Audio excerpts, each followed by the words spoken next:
Welcome to the Mavericks podcast. In this episode, it's just going to be me and my whiteboard. What we're going to be looking at is the steps that I'm going to be taking to improve my speaking skills in person and over the mic, to be able to share information better and be more of value to the people around me. Now, this method may change over time, but as of right now, it's what I can grasp my head around, which means must be good enough, at least for now. So, in this course that I'm taking, there's 7 steps for mastery, I think, or whatever. I'm not really going to be doing that. I'm just going to use it as a little bit of structure. Excuse me. So, as of right now, the very bottom of the board is words. And this is more the likes, the ums, all the spatial words that I tend to use. I feel like I've gotten better throughout the years. I say years, but I feel like I've gotten better. It's just a work in progress, and I try and be more intentional with every word that I say. And I feel like it comes out better in person. I'm not sure about over the mic too much, which is another reason why we're doing this, so I can eventually analyze my work and have some sort of structure going into it so that I don't have to overthink it and I can keep it simple. Right, so the first one's words. And it's not really big words, just how am I putting my words together? Do they make sense? Do they grab attention and bring us forward into the story or into the talk? The second one is voice. This is probably where I struggle the most. This is emotion behind the voice, which I do a decent job in person, but I can't say the same for over the mic or while I'm talking with someone. Let's say Terrence, for instance, over the podcast. Like I made a comment on the episode. I don't know if I did it while we were recording still, but I definitely did it afterwards, talking about me holding my breath too much. And that's kind of the same,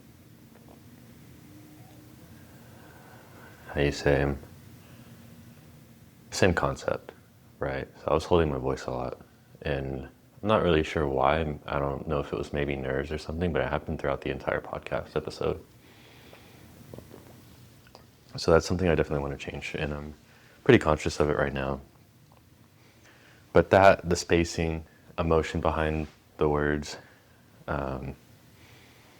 taking more pauses, stuff like that. 3 is body language, which in this case, you can't really see what I'm doing. I do have a carbonated soda or water in my hand.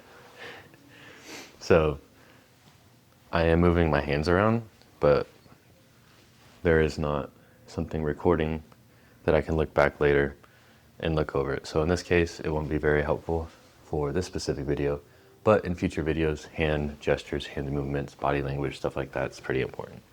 So 3 is going to be body language. Especially once stages are involved. 4, for the next one that I'm going to be looking at, is entertainment. And that's laughing, making jokes, having some sort of sense of humor. And whether it's dark humor or attention grabbing, some sort of entertainment to keep you hooked, right? So in this case, I mean, if you're curious for the journey, that makes sense why you're here. Other than that, I'm literally just talking over stuff that's going on in my head, which can be interesting, depending on the person you are. But I haven't met too many people who enjoy that kind of stuff. It's just what I enjoy, right? So I like to share that, and that's part of who I am. So that was entertainment. All right, so am I spacing out enough laughs, jokes, some form of entertainment enough to, if I can spell right, entertainment. Am I spacing out enough to grab attention, keep people hooked, keep people wanting to know more, instead of just being like, this is the information, let me shove it down your throat? It's different, right? Offering those stories, offering some sort of laughter, entertainment. I just got done watching something from Dr. Amen, and he's a brain guy, right? Psychiatrist. And he talks about brain scans, whatever.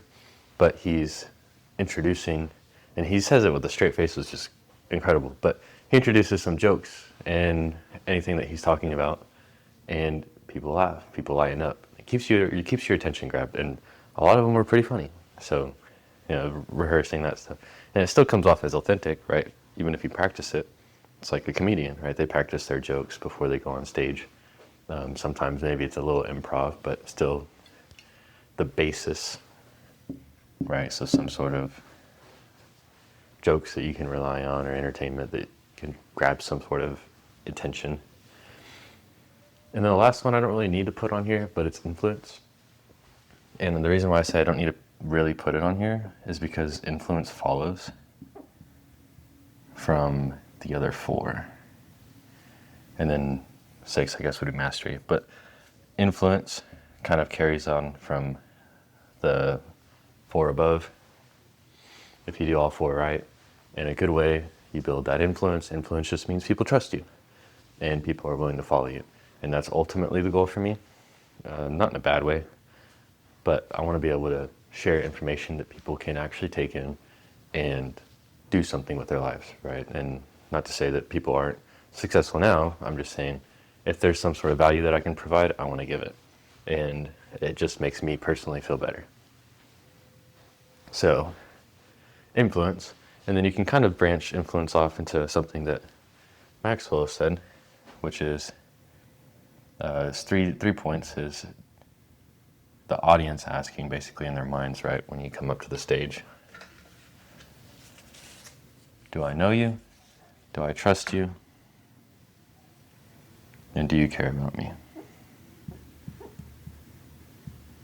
Right, so do I know you? Can I trust you?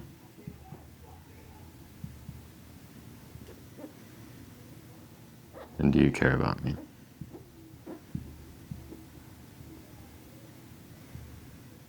If you check all those boxes,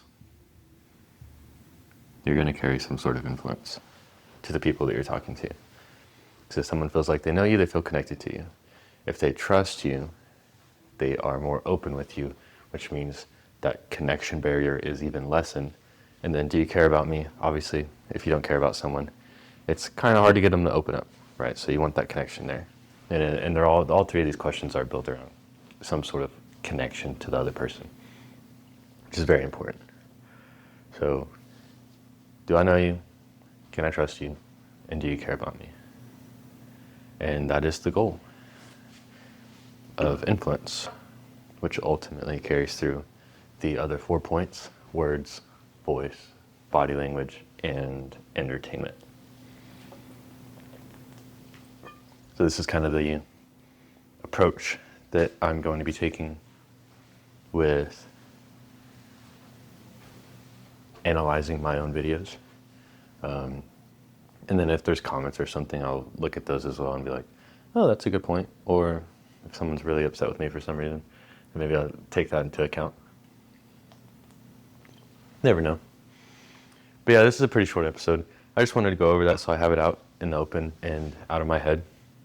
And recording these kind of short things helps, because me speaking it out, I guess, helps solidify it. So I like that. And then if someone wants to listen to this on their own time, they can also do that as well. So for now, I'm going to end it here. I have a movie to get to. But yeah, I hope everyone has a great rest of their night or day. For me, it's night. And I'll see you all in the next one. Bye-bye.